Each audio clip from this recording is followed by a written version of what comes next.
പ്രായമുണ്ട്. മമ്മൂട്ടിയുടെ ഒപ്പം പഠിച്ചാണ്. 74 വയസ്സുണ്ട്. അമ്മയോ? മഹാരാജ് കോളേജില്.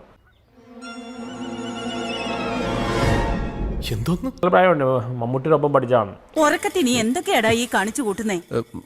അതമ്മ ഞാൻ ചെറുതായിട്ടൊരു സ്വപ്നം കണ്ടതായിരുന്നു. ആര്?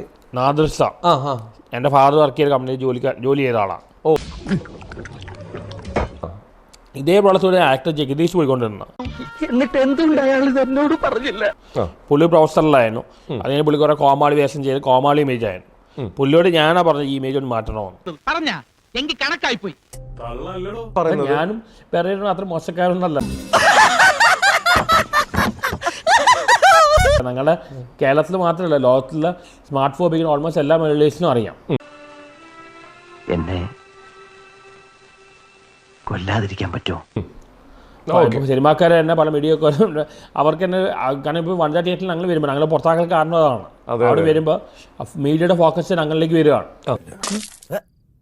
പെരേര എന്താ പറഞ്ഞ ലാലേട്ടനും മമ്മൂക്കയും കാട്ടി റീച്ച് പുള്ളിക്ക് ഇൻസ്റ്റാഗ്രാമിലുണ്ടെന്ന് ഉള്ള കാര്യമല്ലേ?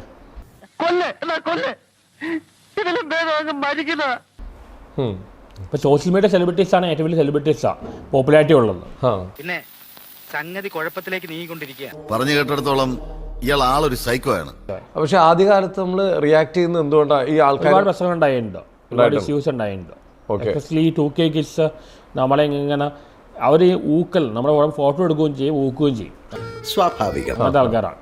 അതിനൊരു കാരണക്കാരൻ അണ്ണൻ തന്നെയാണെന്നാണ്. ഞാനല്ല, ഞാൻ മനഃപൂർവ്വം ചെയ്തിട്ടില്ല. ഓൺലൈൻ മീഡിയ ആരിൽ കാണിച്ചതാണ് ഒരുപാട് കാര്യങ്ങൾ അങ്ങനെ കാണിച്ച. പക്ഷെ ഓൺലൈൻ മീഡിയയുടെ ദേഷ്യമൊന്നുമില്ല. നിന്റെ കയ്യിലിരിക്കുന്ന ഈ ചീപ്പ് ഉണ്ടല്ലോ, അതിനേക്കാൾ വലിയ ചീപ്പാണ് നീ. മനുഷ്യൻ ഇത്രയ്ക്ക് ചീപ്പാവരുത്. അതെ, അത് തന്നെ എനിക്കും പറയാനുള്ളത്. മനുഷ്യനാണല്ലേ ഇത്രയ്ക്ക് ചീപ്പാൻ പാടില്ല. ഇതിനുള്ള മറുപടി പറയാൻ എനിക്ക് അറിയാഞ്ഞിട്ടല്ല. ഇതിനുള്ള മറുപടി ഞാൻ നിനക്ക് തരുന്നുണ്ട് കേട്ടോ. ഇന്നാൾ ഒരു എക്സ്പെരിമെന്റ് ചെയ്തു. വെറുതെ പറഞ്ഞു രശ്മിക മന്ദാന ക്രഷാണ് പറഞ്ഞു, വെറുതെ ഇട്ടു. ശരിക്കും ആക്ച്വലി അണ്ണ അങ്ങനെ ക്രഷ് ഉണ്ടോ? ഒരു രസമില്ല, ഒരു രസമില്ല, വെറുതെ എക്സ്പെരിമെന്റ് ചെയ്താണ്. ഇത് കഴിഞ്ഞ് എന്താണ് ഫ്യൂച്ചർ പ്ലാൻ അണ്ണന്റെ? എനിക്ക് ഞാൻ അമ്മയെ നോക്കാൻ വേണ്ടി ഇവിടെ നിൽക്കണം. അമ്മയെ നോക്കാൻ വേണ്ടി ഇവിടെ നിൽക്കണം. അമ്മയുടെ കാലം കഴിഞ്ഞ് യൂറോപ്പിൽ പോകണമുണ്ട്.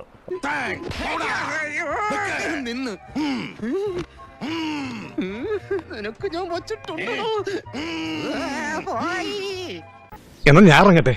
അപ്പോ കാണാം.